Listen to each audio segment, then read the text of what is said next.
On this episode of the podcast, we talk about how critical processes are in your business, how you don't need to charge more necessarily if you're focused on saving time, because spoiler alert, time is money. Why you should schedule time to do education, and the importance of working in your zone of genius, and finally, the power of just asking. What's up, friend? I'm Ryan Coral from Studio Sherpas, and this is the Grow Your Video Business podcast, where I talk about how to grow your video business without burning out. We cover how to be more productive, how to work with the right clients, how to be more creative, how to get paid what you're worth, and a whole lot more. If this sounds like you, then you are in the right place. All right, this is bittersweet here. I want to give a huge shout out to my friend Jeremy Enns from Counterweight Creative. Jeremy and his team have been producing this podcast for the past, 4 years.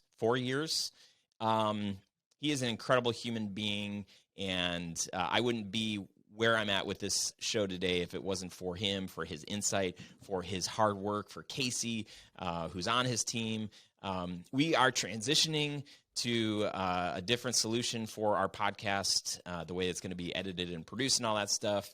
But I just want to make a public statement. I love you, Jeremy, if you're watching. I love you, Mom. I love you, man. So grateful for all that you've just how you've been so gracious to me and so supportive of the show. And obviously very talented in all of you do. So huge shout out to you guys. We're going to miss you. But I'll hopefully see you in Canada, or if you come to Detroit, or maybe at a conference that we go to together. Oh, boy. Did you know that we have a thriving online community? It's totally free. Where you can get access to other videographers and other studio owners, people that are doing this work, that have good hearts and that want to add value and be helpful to you. Did you know that? You can go to studiosherpas.com/community to get access to this group.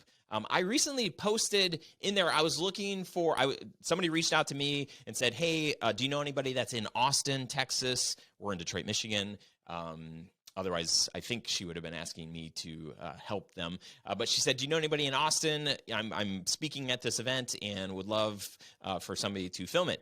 And so I posted in the group, hey, who are Austin-based videographers that are in this group? A few people reached out. I was able to make introductions there. Work gets shared. Referrals happen. Get in that group. Get active. Introduce yourself. Be kind. Be awesome. Add value.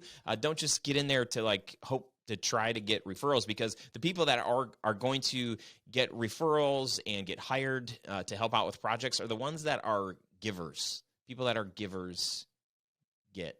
Is that how you say that? But if you're just kind of, if you're the kind of person that's just going to be in there and be a leech or whatever, we probably don't want you. It's probably not a good fit for you. But if you're somebody who really loves this work and would love to contribute, then get on over there. Go to studiosherpas.com/community and you get access to, it's a Facebook group, and we'd love to see you inside. Okay, let's grab a word from our sponsor, and then we'll get into today's episode. If there was one thing that could have ended my business 17 years ago, it would be because of the numbers. I hate accounting, taxes, W-9s, W-2s, W-40s, spreadsheets, all of that stuff. And I hate it mostly because I'm afraid of it. I'm just not great with numbers.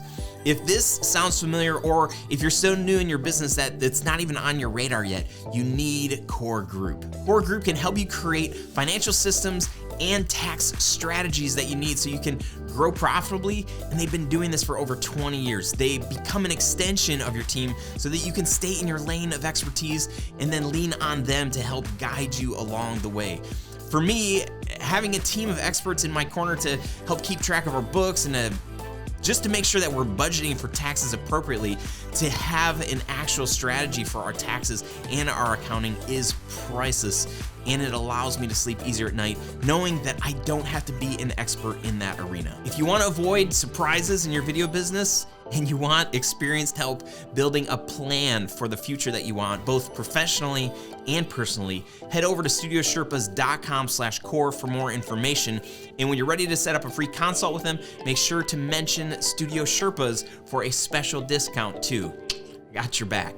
Get more out of your accountant. Go to studiosherpas.com/core. What's up, friends? Welcome to this episode of the show. Today, my guest is Mr. Joe Harris. Joe is a Dallas-based comedy director and currently on the Southern Sky Films roster.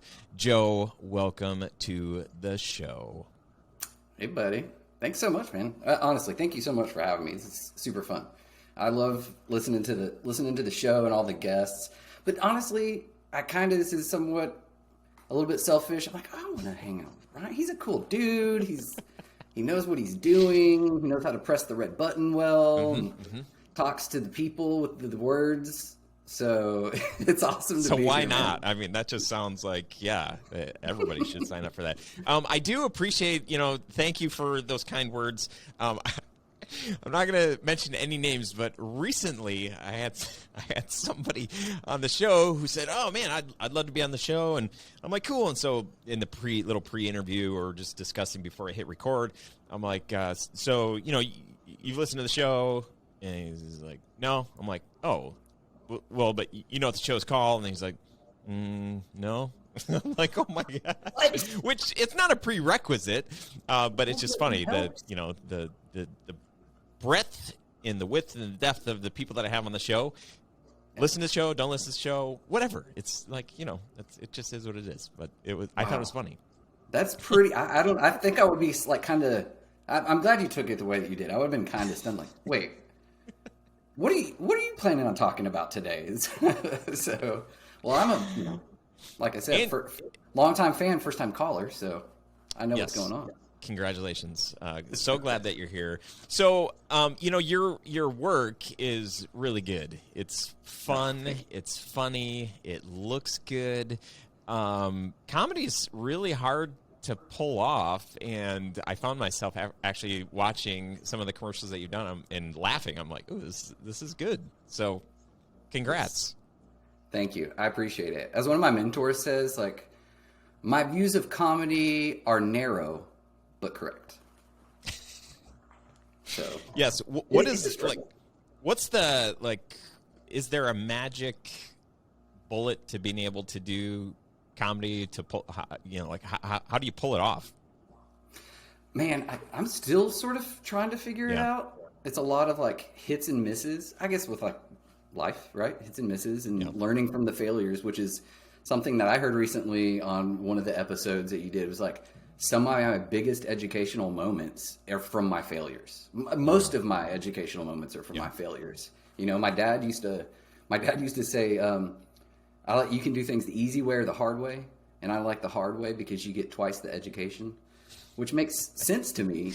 I guess maybe because he was my dad, but it makes sense to me now. You learned so much from your failures. And I think the one thing that I've known that's at least maybe not a silver bullet, but it's kind of like been successful for me is focusing on, like your timing and your pacing, but also just kind of like following your gut. And then maybe just sprinkle in some restraint, So it's like you want to follow your gut. You always want to have like some form of editorial eye or ear on things. So you follow your gut and give something a shot and then pause and what if I could like back it up a little bit, ease up on things? Does that make it funnier? Does that make it better? Is the impact stronger? And for the most part, it seems to be working, I guess. How do you know, like, at what point do you and your team or whatever, like, realize, like, okay, yeah, this is going to work? And is it sometimes like too late? Like you're in production, it's done, it's out there, and you're like, oh man, this is falling flat. Like, is there a balance there? Do you guys have a good indication before you go to production? I think I've had those moments where I'm like, this is it. It's going to work. This is one of my like favorite campaigns that I've done. It has like 2 spots in it. And one, I was like, oh, this is it. I worked so hard on the script. I was back and forth with these like creatives. punching up lines and stuff. And they're like, oh, that's funny, but it misses this aspect, or this has fallen completely flat. What if you try that? And it went out, and I was confident, like, this was going to be so awesome, and everyone's laughing on set. I've later found out that a lot of overzealous laughter on set, I'm a little bit skeptic of it, because it's funny because you're there and it's happening and it's on the screen, but, you know, when you play it back, maybe it's not that funny, you know. And as they say, the sports bar test, if you can like watch a spot or something in a crowded bar where you can't hear anything, it's like, is that funny?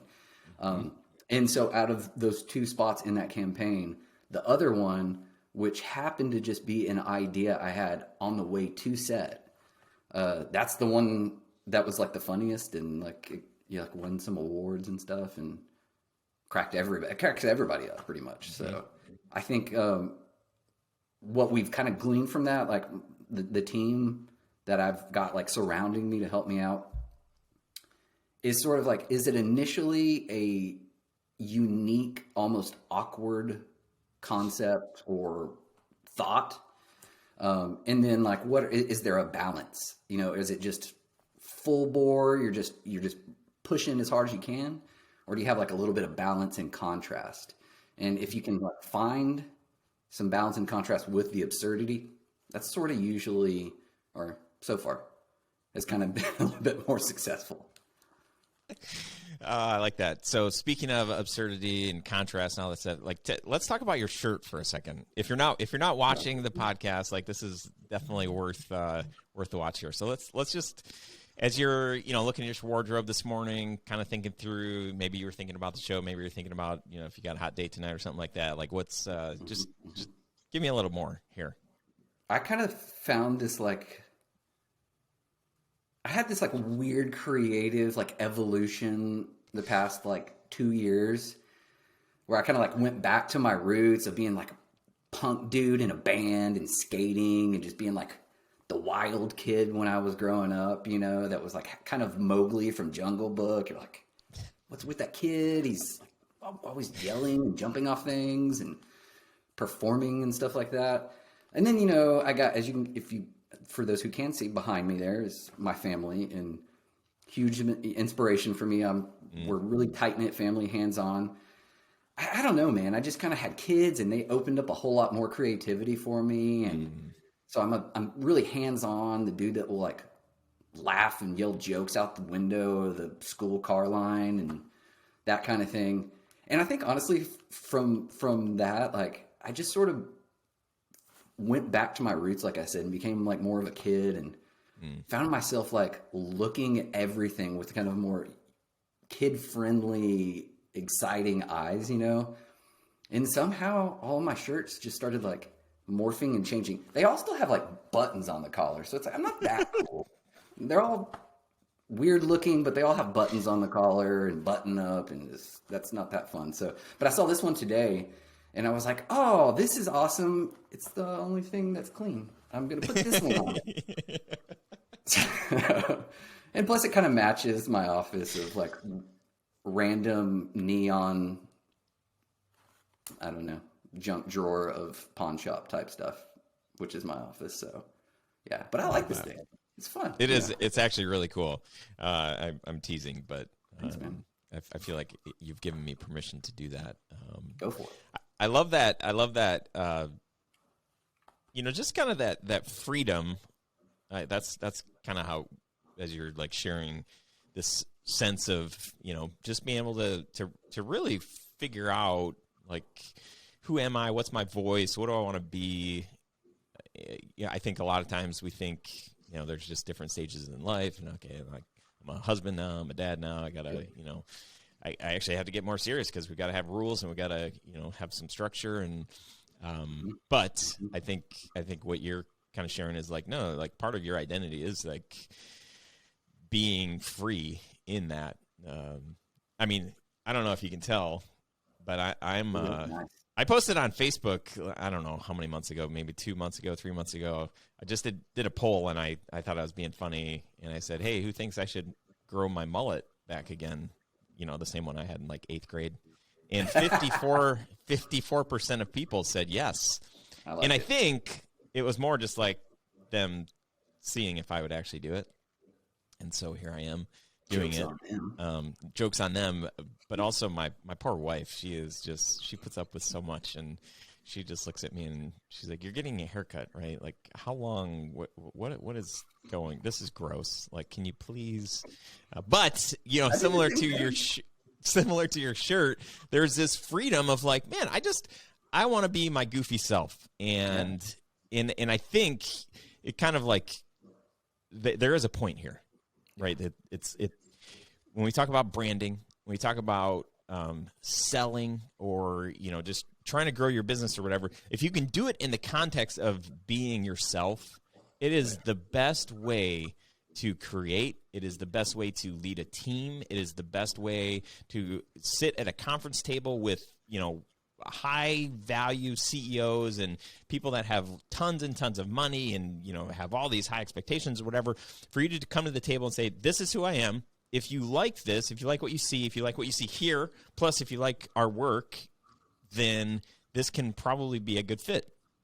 But it's when we feel like we have to be somebody that we're actually not. When I started working with corporations and kind of feeling like, oh, am I supposed to wear a sport coat like to this? And then I would, and then realize, like, you know what? I think I could wear a T-shirt underneath this sport coat, and I don't have to wear buttons. And kind of feeling like, okay, like, yeah, like this is closer to who I want to be. And now today I'd just be like, it's fine if I show up in a T-shirt, right? That's cool, because that's me. And I'm also not saying like, just be a total whatever, just be a total jerk and just say, well, they need to accept me for who I am and whatever. Like that's kind of like, okay, like if you're required to wear a suit in their office or their place of business or whatever, like you got to wear a suit. Right. So there's that kind of like fine line. You took the words right out of my mouth. I totally agree. It's kind of like, remember when you were like younger and you were in school and like right before, like any grade, dude, even like high school, like the night before, you like lay out your clothes, your shirt's all laid out, pants, and even somehow the shoes are like propped up, so it looks like you're wearing them, and you're looking at it and you're like, oh, I'm gonna kill him. I'm gonna kill him tomorrow. I'm gonna kill him. And you feel good. You feel like confident when you are wearing something that you like, and when you're confident, you obviously like put your best foot forward, present yourself in the best light or your most favorable light. And then your mind works in that same freedom and that same confidence level. And subconsciously you just output, better, results, I guess, no matter what those results actually are, so I totally agree. You're wearing a shirt, but maybe it's one of those like tuxedo t-shirts, as they say, so you're like, right, I'm formal, but I'm here to party, as they say. It's like my mullet, party. Wait, no. Business in the front. Yeah. Party in the back. But without the NHL salary. Now, I'm not like saying you don't have money. I'm just saying, That's good. Yeah. I would love to, for people who haven't seen your work, I mean, you're doing commercials with McDonald's and, like big brands and stuff like that. Tell us a little bit more about like, what is makeup? So like, do you just get hired to direct? Do you have a team? Do you just have like go-to contractors that you bring on for projects? What is the makeup when you get tapped to do a project like that? So it's like, there's a standard, of course, there's like a process, and, certain aspects that are always consistently boxes that are checked and met regularly. Right. I get clients, freelance independently that reach out, to me, or that I have reached out to, obviously also.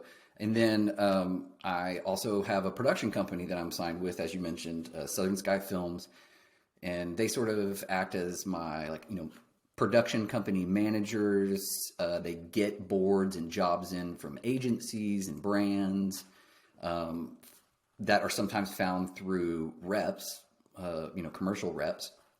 And it depends on each job, but essentially, usually the way it works is there's a scope of work, concept, boards from an agency, from a client or whatnot. And depending on sometimes the budget, obviously, sometimes I'll just direct stuff, like I don't do anything, the traditional commercial director model.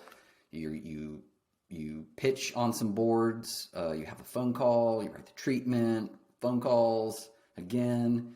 And then if you land the job, then you get going, you start scaling up.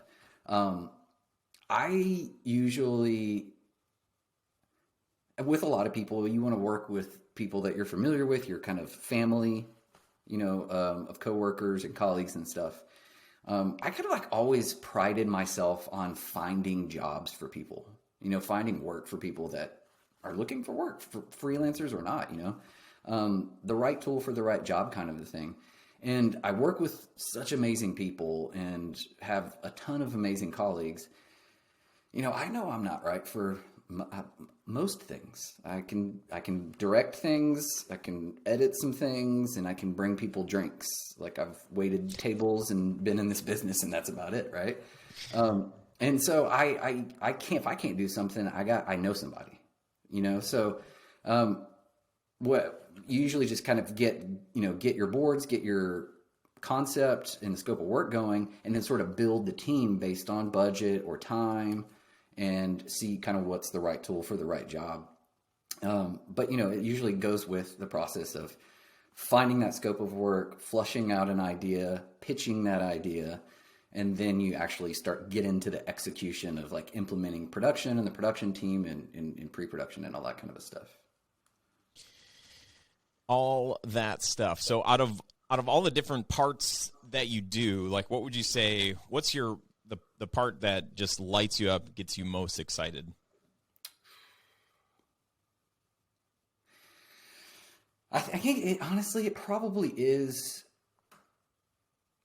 which is probably a given sort of, it probably is being on set just because of the bustle of everything, but the interaction, you're talking to the crew, you're talking to the agency, the creatives, the producers, and then your actors. And I get super fired up and excited, and it seems to sort of like kind of spread through the set, and everybody gets really excited. And then I get like even more fired up because I see how happy and excited everyone else is, doing their work. And so that's really rewarding, That's probably my favorite part, because if you get everybody excited, I mean, the lightning is just moving throughout the room, and everybody's just got bottles. They're trying to like catch all this like magic, and it's fun, it gets it's addictive actually, you're like, oh, when can I get back on set so that I can, be excited again about this kind of stuff. But man, I get probably just as excited, which I'm kind of willing to bet very few directors would also say that they get as excited also about writing treatments. It's taxing and stuff, but it's super fun because you're just kind of flushing out ideas and bringing new ideas and trying out ideas on paper, basically. So those two things are probably the most exciting things for me. Are you doing writing too? Any of the sometimes scripting and stuff? I do have to write some scripts sometimes. I write all my own treatments. Yeah. I don't write them well. There's far too many commas and misspelled words and stuff like that. But it's when, with treatments, it's more of your personality and your kind of vision and your voice. That's really what a lot of creatives, producers and creatives at agencies and clients really want to know, is like, what's your take on it, your personality, right, your voice, as it were. But yeah, I have a tendency to, write scripts, at least maybe kind of like punch up some lines, or something like that. But man, I tell you, I do really love whenever I don't have to write anything, because not because I don't want to write it. I love it when I don't have to, because the script is good. Like, it's there, it's on the page. I can't do anything to make this better. This is way better, beyond me. But yeah, man, writing's fun. I've always sort of had creative writing, kind of like in my blood, even like through elementary school. I remember being asked to write it was so long ago and I was so young. I can't recall exactly what it was for, but I just remember a teacher coming in being like, "Hey, we're having this assembly and we want you to write this announcement thing about our school." And it's so bizarre when I look back on it. I can't even recall the details, but I've always sort of had an affinity for some form of creative writing. Yeah, that's awesome. Even hearing you describe, like when you get a script from like a copyright, somebody that does that, it is just so fun. It's like, oh man, I'm like, yeah, I'm a pretty good writer, and I'll like whip something together, and then we send it off to copywriter, and then they send it back, and I'm like, oh my gosh, this is like 3,000 times better. I would have never thought of that. That's amazing. That's like so witty. I'm like, man, I thought it was witty, but this is really good. Yeah. It's so bizarre, right? Like it's almost jarring. You're absolutely right. Again, took the words out of my mouth. You read something and you're like, I never could have gotten there with that. And it's so unique. And then it kind of makes me want to like talk to the writer just to sort of like pick their brain about it. Right. Well, that's why you're on the show today, because I'm like, okay, like let's get under the hood here. Joe, what do you feel like 3 years from now? Like, what are you hoping for your life, your business, your work? Man, I just what I first and foremost, I kind of just want it to sort of I don't know if not solidify. I kind of want where my life is right now. I'm so blessed and like happy and grateful to be where I am, and I really just want to kind of strengthen it and reinforce it, even more. I don't have like lofty, insane goals of like I'm gonna looking to make this movie and win this award and move to the coast and all that kind of thing. Like I want to be able to have agencies and brands seek me out like for my work, and my take on the work specifically. I love, pitching and triple bidding against jobs, but I want someone to, I like it when people come like, you can do this. We've seen this stuff and it's so great. And so we want this, we want the same thing basically. But for our brand and for this spot, and we think that we think that you can do it. So I think in 3 years, what I really want is just sort of kind of a continual level up of like growth and knowledge, in my craft. I want to. There's things within commercial directing that I want to get better at. Little technical, almost admin type things to, specifically working with actors kind of a thing. I have the typical family man, goals. I want to take not just my immediate family. I have a family of about 12 of us, my, brothers and sisters, and we're all super close. But this year has kind of been the one thing where I'm like, in 2 years, you said 3, but in 2 years, I'm like, I want to take my entire family on like a beach vacation. Like I want to pay for like my whole family to go on like some awesome tropical getaway.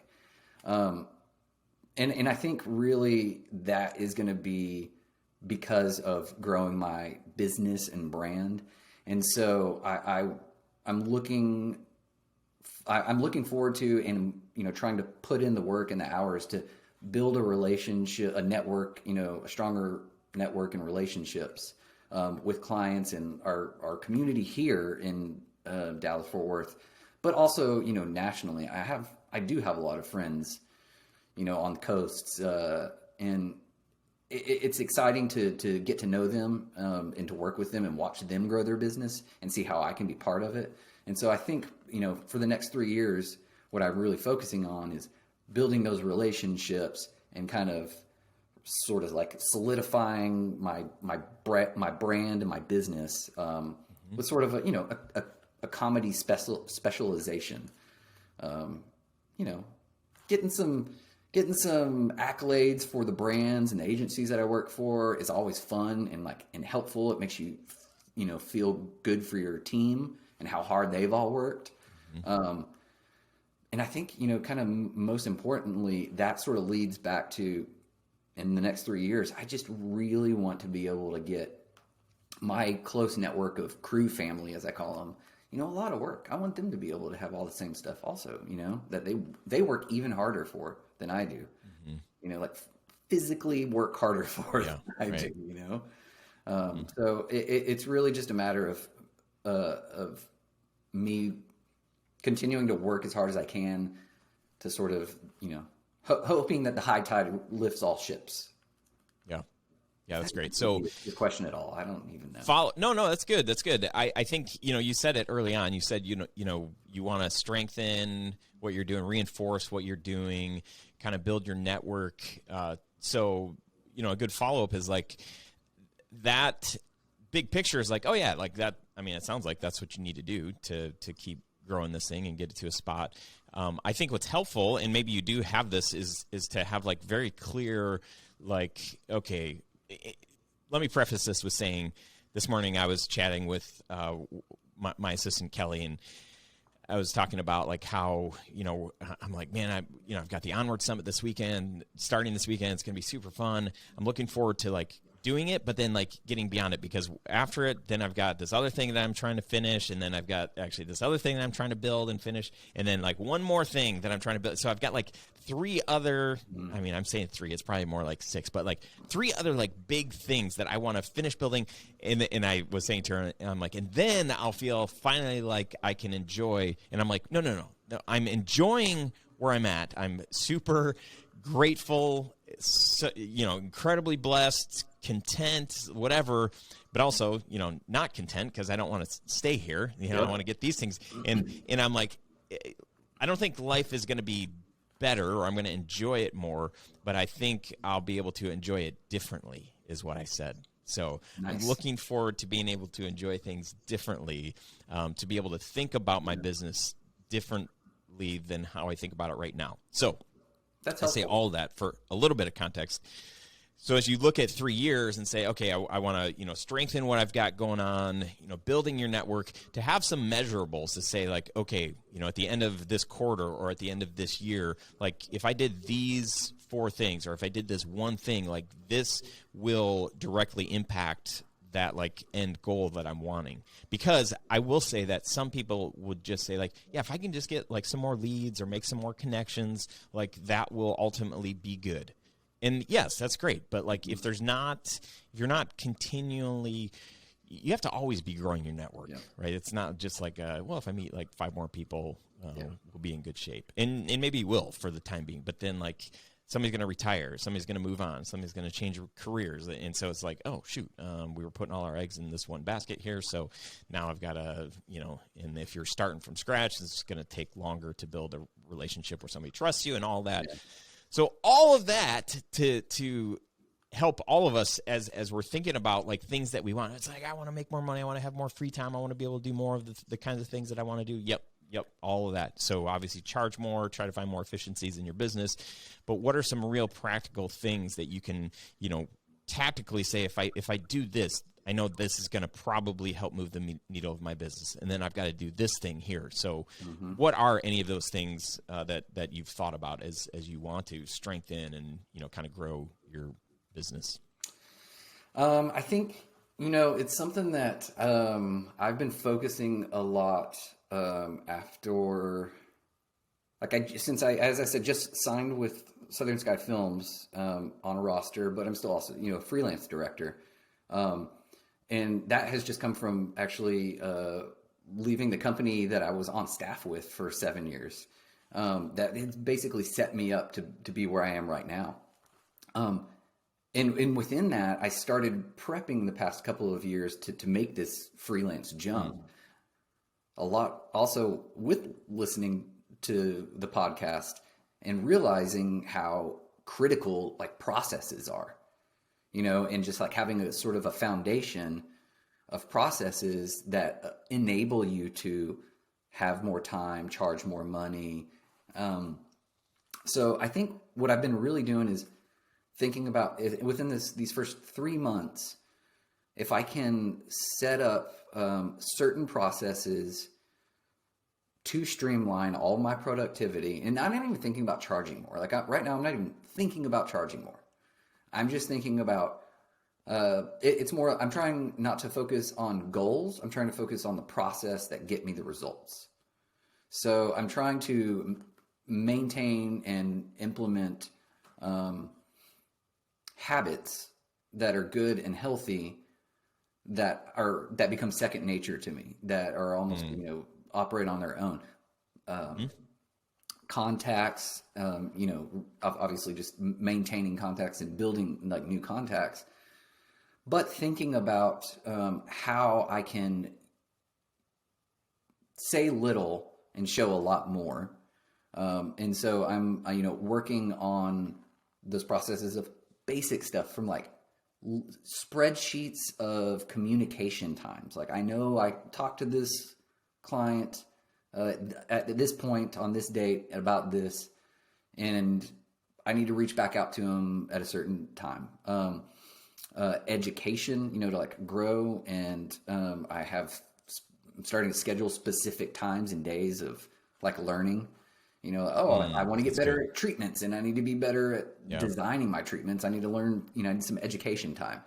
So setting aside some time like for education, no matter if that's like a creative education or specifically, but then also looking at the goals, like date goals of like, okay, what new relationships or what new creative that I've been wanting to execute to sort of maybe a new project that will sort of fill a little gap in my reel that will be helpful and useful tool for reps and my production company to send to clients and to agencies. Like, he's just done this bit spot with kids and dogs, and so it's kind of looking at the needs of sort of my kind of realm, my niche of comedy stuff that I'm working on, and those agencies and clients that are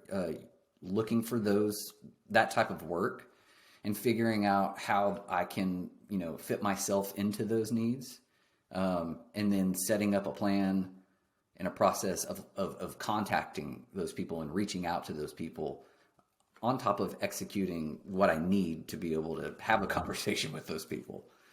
So it's a lot of, kind of early stages of thinking about the processes that I have to put in place and working hard to, make it a habit, a positive habit, as opposed to, a daily struggle and something that I'm like, oh, now I've got this done, and well, I guess I got 10 more minutes that I can work on getting better at InDesign for my treatments, kind of a thing.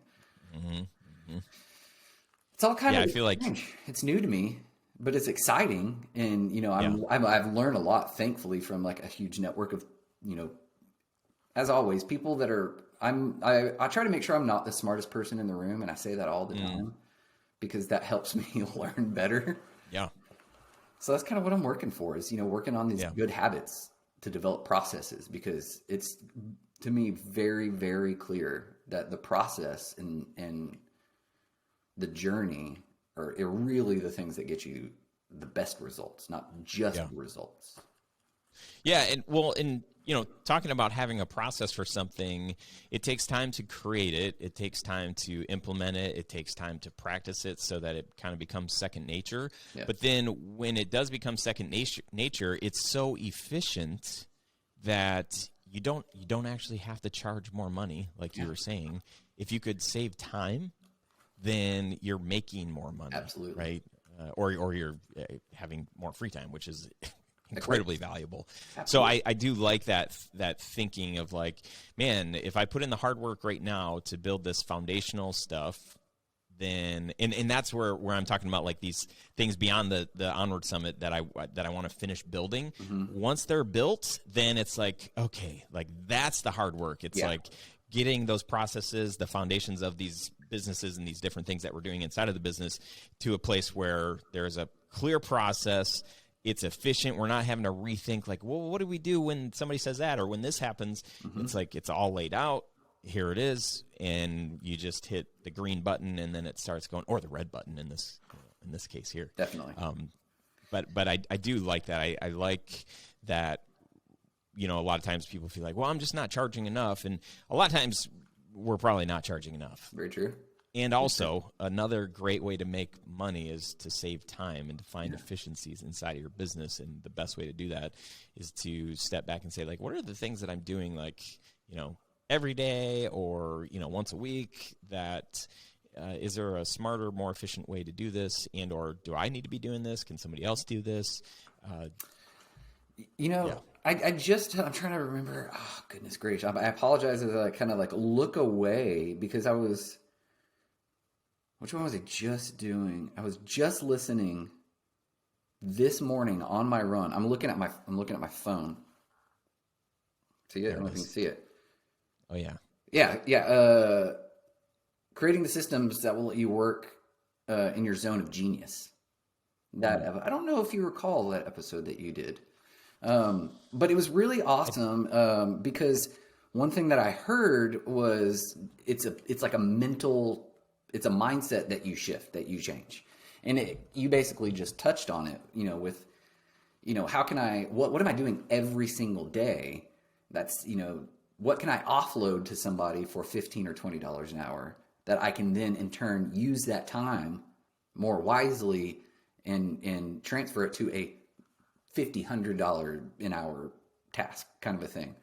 I think one of the things that I've been working on most recently in the past couple of weeks is sort of a lot of people have, and now that I think about it, I swear I heard this on one of the earliest episodes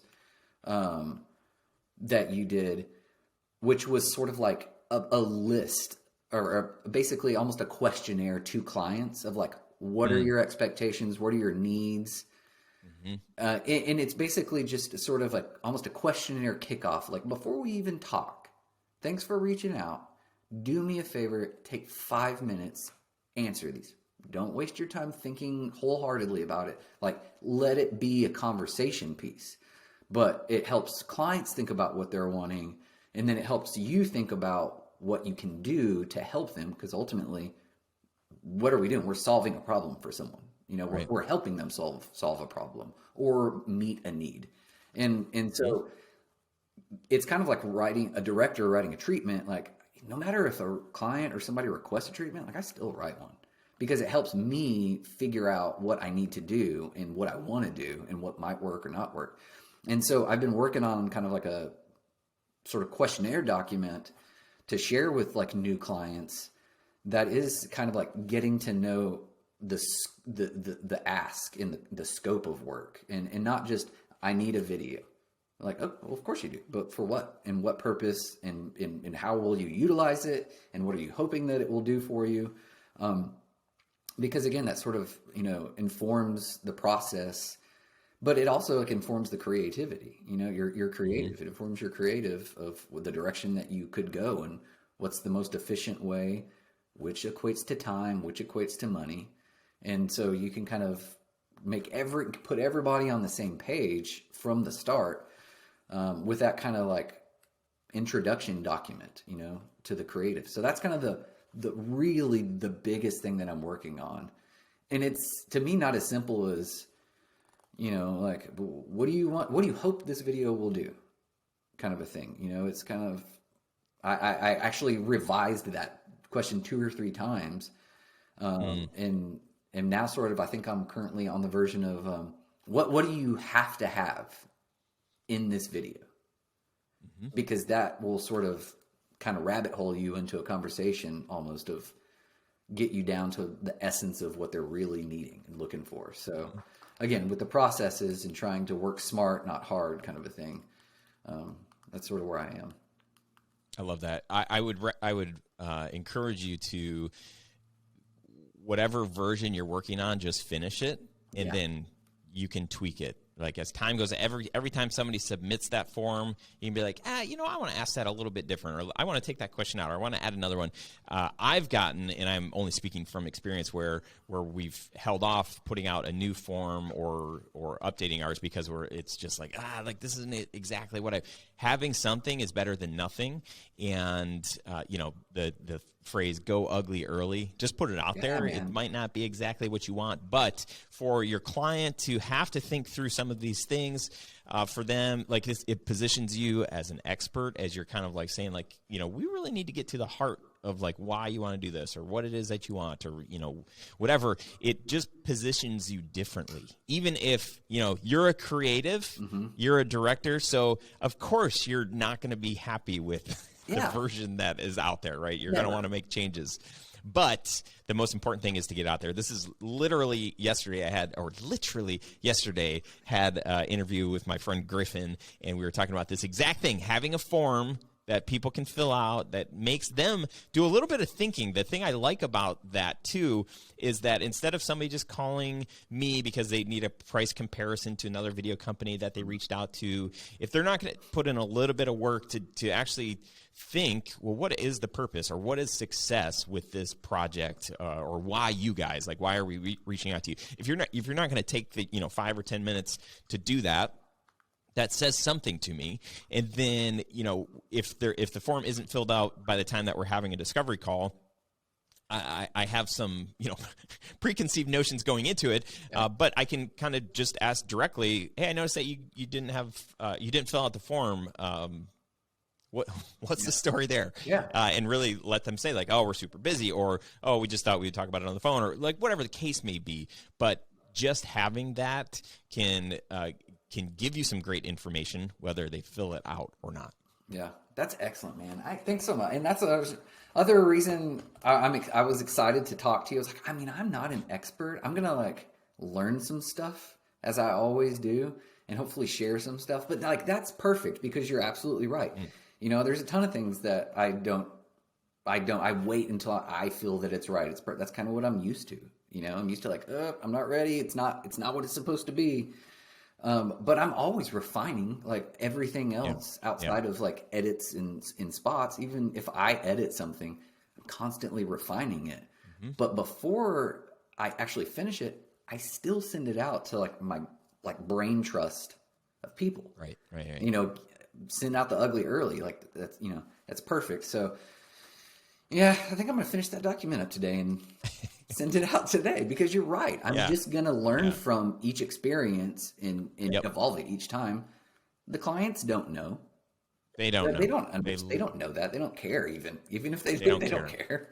Yep. Yeah, it's just us, because we care about what we create. We care about what we make. We care about, how stuff feels, how it looks. Like that stuff matters to us, because we're in this creative world where that's what we have to be thinking about. Yeah. So that's actually been a very helpful practice that some of my friends that aren't in the creative world have helped me try to overcome, at least a little bit, to say, like, Ryan, like, that's not, what these parts of your business, those aren't even video related at all, or like they don't need to look good or sound like, it's just like, it just needs to be there for your business. And it's like, oh, okay, if I can separate all this, striving for excellence, perfection, whatever, with the, pieces, the production pieces that we're trying to create, with like, emails that are getting sent out, or what CRM should we be using, or whatever. It's like, no, like it just needs to work. Yeah. It needs to be functional. It needs to, have a function. It doesn't need to have a fashion to it, Yeah.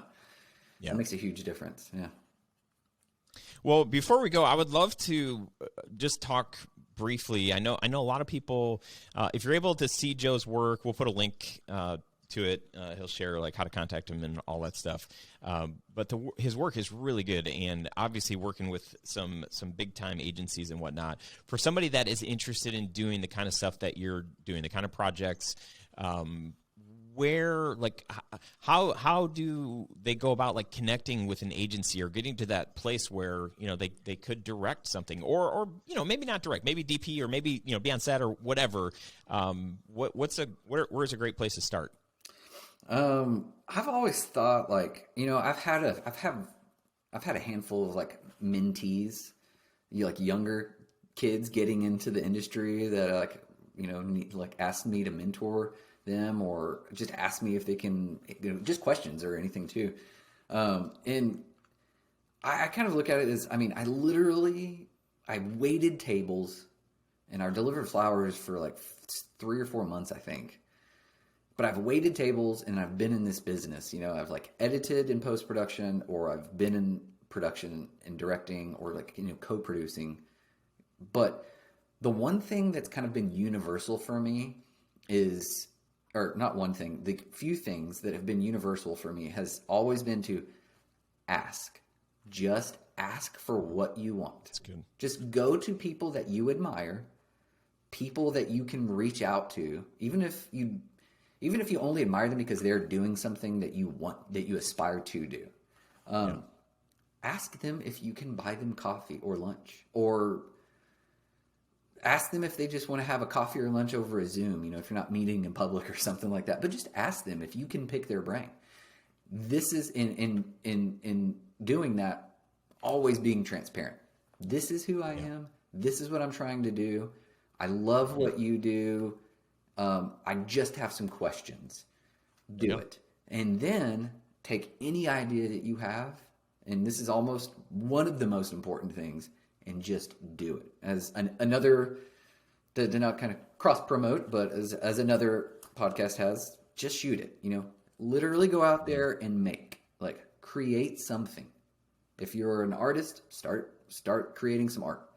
If you want a DP, just go shoot something. Be everything and do it yourself until you can find some people to help you. And then slowly take baby steps to kind of scale up so that you can get to something that you're proud of. But in that time, you know, you're going to fail a bunch, and you're going to learn you get twice the education from your failures. So get out there and create something. And then maybe after you've created something, maybe you reach back out to that person that you first reached out to, show them something, ask them for some notes, then basically tell them, you know, state your intentions. This is what I want to do. Is there anyone you can think of who I could also ask to, you know, I could also invite out to lunch? And just start introducing yourself. And maybe the other thing is, as far as networking goes, don't talk about work too much. Get to know someone, get to know them as a person, find out if you kind of mesh well with them. And then, you know, maybe the last 10 minutes, like, oh, hey, I forgot to tell you about this spot that I did. Check it out. Here's the link, kind of a thing. Because your work will speak for itself. And it will sort of almost be viewed, you know, through the filter of you and your personality. And if you get along with people, you know, they're going to remember you. They're going to go, oh, that person, she was so easy to work with. Like, let's give her a shot. You know, I frequently have producers go, hey, I know you don't do this, but I know that you know someone. And that to me is just as joyous. Like, oh, I do know someone. Here's this person's contact. They will totally set you up. So I think networking, reaching out to people, letting your guard down, being transparent, being gracious, you know, always thanking people for being so generous with their time and, you know, their education and what they can offer you. And then translating that into something tangible so that you can go back and say, hey, thanks for that. This is what I've done.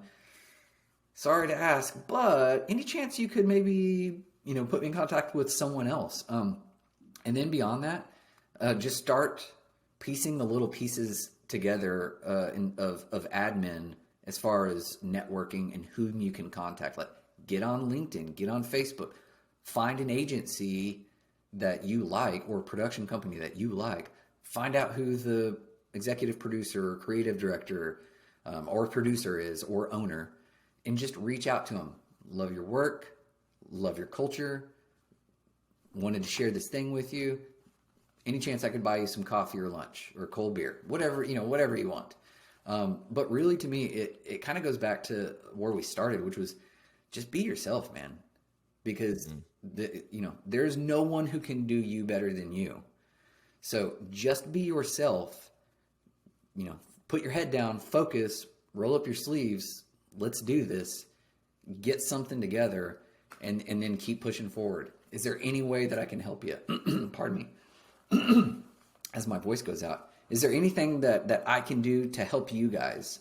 Because I'm going to learn no matter what. I just want to be involved. So transparency and being honest about who you are, and being gracious, and not being afraid to work really hard, and almost hoping for failure, because you'll learn from it. And then the next thing you know, you look back and you're like, oh, wait a minute. I remember, you get a Facebook notification 8 years ago, you did this, you were on set doing this one commercial kind of a thing.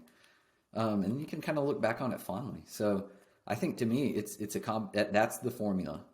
At least it's been the formula for any success like that I've had. Dude, if that works, if that helps. I knew I liked you. That section right there, that can be the entire episode. Yes. I mean, I'm just reflecting on my own success. Like those things are, that's how those have all been keys to the success that I've experienced. And then also, I'm even thinking through like people who have reached out to me, people who have followed up and done the things that I suggested, recommended, whatever, and said. And then there were those that never did. And then I would reach out, 6 months or a year later and like, hey, you said you were going to do that thing. Like, whatever happened? Mm-hmm. Oh, yeah, no. It's like, oh, okay. But I was taking notes as you were talking, and I wrote down 5 things. Ask, which I think is just so good. Yeah. Create. Mm-hmm. Follow through and follow up. Yes. Be interested. Mm-hmm. If you want to be interesting, be interested. Absolutely. And then just be grateful, being thankful for people's time and letting them know that. I think the way that you structured that and framed all of that, I know you weren't going off of notes or anything like that, but I think I think people should listen to that again and write those things down, because I think those are, no matter where you're at, if you're trying to work with agencies, if you're trying to work with, whoever, that formula, I think is, I'm going to turn that into a course and sell that for, I like it. $497. $497. I like it. $597 might work too, but $497 is good. I'm glad you're turning it into a course. I was just about to say, maybe you and I split the cost with a copywriter and we can just turn it into like a shirt.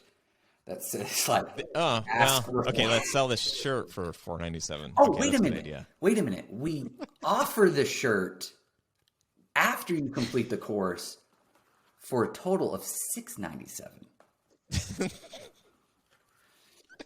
Oh, so good. Joe, this has been so fun, man. Where can people see your work and get in touch with you? I am, Instagram, of course, is always there. It's I just changed it now. It's at Directed by JoJo, which is like a childhood name. And then joeharris.tv is my website. So I'm always there, man. I'm always there. Awesome. Someone hit me up, not for things that I can share, but if anybody listens to this, any of your past guests maybe, if anybody listens, I got some stuff that this dude could learn from. Please let me know. That's so good. Yeah. All right, man. Well, how would you like to leave us today? I think it's important that everybody remains grateful. It's crazy in the world right now. Be grateful for where you're at. Focus on actively trying to stay like positive and gracious, and taking care of each other. And then just like as much as you can, man. Like everybody, let's all just try to have fun. Let's try to be positive. There's enough dark in the world. Everybody try to be a light, I love it. Dude, so good. Thank you so much for being on the show. Appreciate you, Joe. Thanks for being so generous with your time, dude. I'll talk to you soon.